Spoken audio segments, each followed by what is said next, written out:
Boys, welcome back to the iCare Group Australia Ipswich Jets after the 80. We've got plenty to unpack. There's plenty happening down here at the Leagues Club today. We've got background music, we've got meetings next door, it's all happening. So if you get a little bit of background noise, just embrace it, just enjoy it. Blakey Mara back in the studio, familiar studio now. We found a studio, 3 weeks in a row, the same one? Yeah. Might have to move next week. The Cecil Hotel, mate. Might have to move next week. Providing the goods. We might actually do some live shows where we get our huge audience down the front here to I don't know how we'd fit them all in, but we could try. We could definitely try. Yeah, we've got Cairns? space. We've got space. Mate, in and out job, bank job. We've got the best part of, I'm going to say, about 8 hours of daylight up there, to be honest. Big trip. But nonetheless, plenty of lessons out of it. Their pride too good for us on their day. I was going to say, and interrupt, but the bank job, usually you are trying to leave with something. They left empty-handed this week. Well, it depends who you ask. Depends who you ask. I reckon some of the boys had a good time on the town and the night out after anyway. Gilligan's. So what happens at Gilligan stays at Gilligan. Something like that. No, plenty to unpack. We took both of our teams, and when I say both, I mean Hostplus Cup and obviously our BMD girls, headed north on the red eye. And we both came back with our tail between our legs. So really good outfit. The Pride, they played really well. Credit to young Sammy Williams up there doing a good job, and it was good to see. It was good to see old Kobe Ruggles as well. One of our old teammates up there. So he's got the bragging rights for at least to the next time we see him. So we copped a bit of flack too. The Northern Pride, their staff give us a gobful on the way out, so which was good. So we'll be looking forward to getting them again. Next time. Will you play them in the back end of the year? Well, you don't know yet. Yeah. We'll just have to find Might out. see them in the finals. Might see them in the finals. Yeah, I think we still might be 3 and 4. Yeah, so we're sitting at 4th at the moment. They've leapfrogged us into 3. Yeah, so I think they were disappointed not to get the draw. Yeah, well, that's. What does that take them to, a tally of draws? Well, they've got 5. They've broken the record, so yeah. And they got some good players. They had some players up there had a really good game, and I thought they had a really good game plan, like going by what they got, like sort of going back and analysing a little bit of how they went about their business. I thought they had a really good game plan. They really executed it. So it was. They look like a fit squad. If you look at their forwards, very mobile. They had a couple of big bodies who were powerful, but I was really impressed by a couple of their blokes off the bench. Young fella named, I think it was Braun, short stocky thing. He created a bit of impact when he was on and got that leg speed through the middle. So, tell you what, their young fullback, young Cowboys player. Yep. Mate, they got a good one there. He's I think he ran for over 300 metres or something. Yeah. Like Is that Ethan King? Is it? I won't tell you what his name is. I can't actually remember what it is. But I'll tell you what, he's a good player. Fair player. He's a really good player. So I think he's one of the Cowboys players who joins their squad. And they were too good for us on their day, as to were the Northern Pride girls. Yeah. They were quick. Yep. They played a really good brand of footy, and the Jets girls, they just didn't come out of the gates. Yeah. You get that sometimes on a big trip. Start a little bit slow. Yeah. I think they scored 4 tries pretty quickly, and then momentum swung. We got our 4 tries in a quick succession, and then after half time, Pride came out and finished a bit stronger than we did. It's a big one around the travel for the girls too, because a lot of those girls who played on the weekend, possibly their first ever trip away, travelling. Like, there's guys in our squad.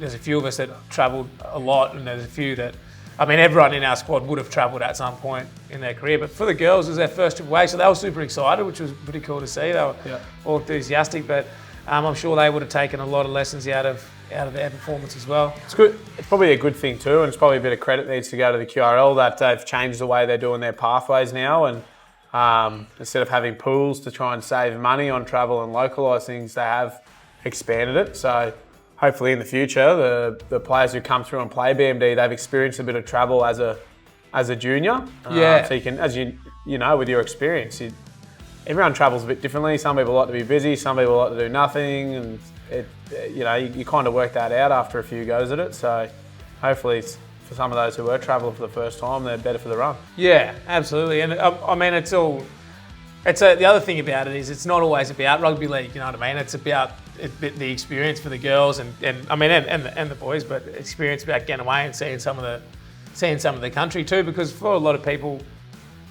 in rugby league background, they don't get to go away too much. So it's always it's a really cool experience to travel with your team and actually get out and see some stuff that you wouldn't normally get to go see. Like how many people get to jump on a plane on a Saturday morning and head to Gilligan's on the Saturday night? You know what I mean? There's not that many that get to do it, so it's pretty... 45 on this weekend. Yeah, it's pretty cool. Yeah. But we've got plenty to look forward to coming into round this weekend. We've got disability round, so I think it's worth a mention. Our naming rights sponsor, our major sponsor, the iCare Group Australia, obviously very close to their heart this week. They've been sponsoring this round for 2 or 3 years now, and obviously now on board as our naming rights sponsor. They're putting on a host of stuff down at Goodna. You'll be down there, won't you, on the jumping castle? I'm not.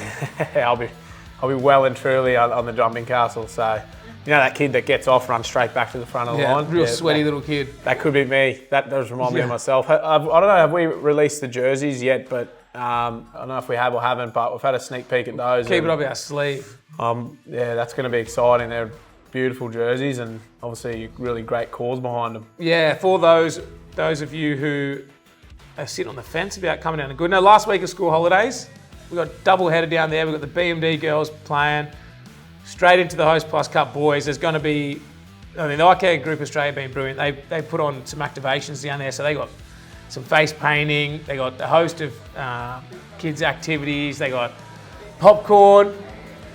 The producer at the back's here yelling out. What else they got? Popcorn. They got food trucks. Very low calorie popcorn. It's a great snack. They got food trucks. So I really do encourage everyone to come down and see. I mean, while you're down there, if you do consume too much at the food truck, our other sponsor, Anytime Fitness, is going to be down there. Yeah, and you got a bit of a hit circuit going on. You know what I'm going to do? I'm actually going to go to them this week and see if we can get some prizes handed out for some attenders. So if you're coming down, keep an eye out for the boys from Anytime Fitness and give them a holler. But aside from that, we better preview the footy this week too, down at Goodna. Yeah. Who are we coming up against? Coming up against the Capras, both grades, BMD in Hostplus Cup, and it's an important game for both teams purely because obviously we're sitting in top 4, but with results, you lose this weekend and you find yourself on the edge of the 8. So the ladder's congested, and obviously BMD now you're getting to probably the 5th round of the comp, 6th round, but we obviously had a game washed out, so that's still up our sleeve, but really everyone's sort of sitting on that 2 to 3 wins, so you don't want to, it's a shortened comp, you don't want to start falling out of the 8 and making your way down the ladder, so to get a win this week for both teams is pretty important. Yeah, I feel like we say that every single week. Because it's an important game this week. Yeah, it's an important game. They are all important. They're all competitive. They are. It's a very competitive competition this year, which is a good thing. Like it's probably a good reflection of the quality of some of the footy getting played. I believe you guys had a draw up at the, I think it's called Horizon Stadium in Rockhampton. Yeah. So I still call it Comet Park, but yeah. I mean, we've got a soft spot in our hearts for Goodna, but it's probably not going to be the same level of facility as what they've just built at Rockhampton. So close. But we'll hopefully welcome them with open arms and make it a challenging game for them. Yeah, no, they've got some quality players. They've recruited heavily out of Papua New Guinea. Yep. They got some really Nick's input. He's dominated this comp for years. Yeah, there's nearly like a Papua New Guinean style to play the game. Yeah. Like obviously that's the pathway. They will come through a similar sort of pathway, but it is like a bull at a gate. Power, offloads. Yeah, this very aggressive, physical. Like you know when you play the Papua New Guineans. Yeah. The next morning's always a slow one out of bed. Yeah. So expecting a big. I think they also have a decent blend of ball players through the middle too, so that complements that if you get that fast ruck speed, be able to move the ball laterally, and Capras have played together for a long time, so but at the same time we've managed to keep a core group of players on the park the last few weeks, so it should be a really good battle. Yeah, it'll be a big challenge for our middle forwards, I reckon. Yep. Playing, I think that's where really key matchups are going to be. And I thought we'll probably challenge them a little bit this week, like after coming off the back of last week and our performance up there, I thought was probably just a step back from where we had been going through that middle third. So it'd be good for our forwards to. I think they'll be really hungry to challenge themselves against a really physical, strong outfit up there, up from the Capras. So looking forward to that one. We also have on the weekend our cadets under 15s boys as part of the talent development program. They're heading out to Tweed on Saturday. We also have a squad that's heading out to Redcliffe on the Sunday to play as part of the Rise development series, Rise Rebel development series. So yeah, it's exciting. Those boys have been training now for 5-6 sessions. So it'll be exciting to see them take the field and be a great chance to look at what's coming through for Development Cup and Cyril Connell heading into 2027 as well. So they travel to Tweed to play Tweed's they'll play version Tweed's, of Rise. Talent development program. And then on the Sunday, the Redcliffe Dolphins have done a brilliant job and put together a bit of a gala type event with themselves, North Devils and us, having a bit of a three-way game. So terrific opportunity for kids in the school holidays. Keep their football ticking over. I know it's always quite a big gap if you haven't made, I guess, the Queensland team that goes down and plays in the state and the national, and it's a long time off, 2 weeks. So it's good for them to sneak a game of football in before they get back to school. Yeah, absolutely. I'm sure plenty of those young fellas are itching for this game. Missing a week of footy at that age is nearly heartbreaking. 100%. So it's a bit different at this age, but you want another bias? We've got back-to-back buys coming up, so I'll put that in the calendar. There you go. Believe it or not. But that's a wrap for this week of After the 80, presented by the iCare Group Australia. And don't forget Jets Leagues Club, mate. I was about to say, and the Jets Leagues Club.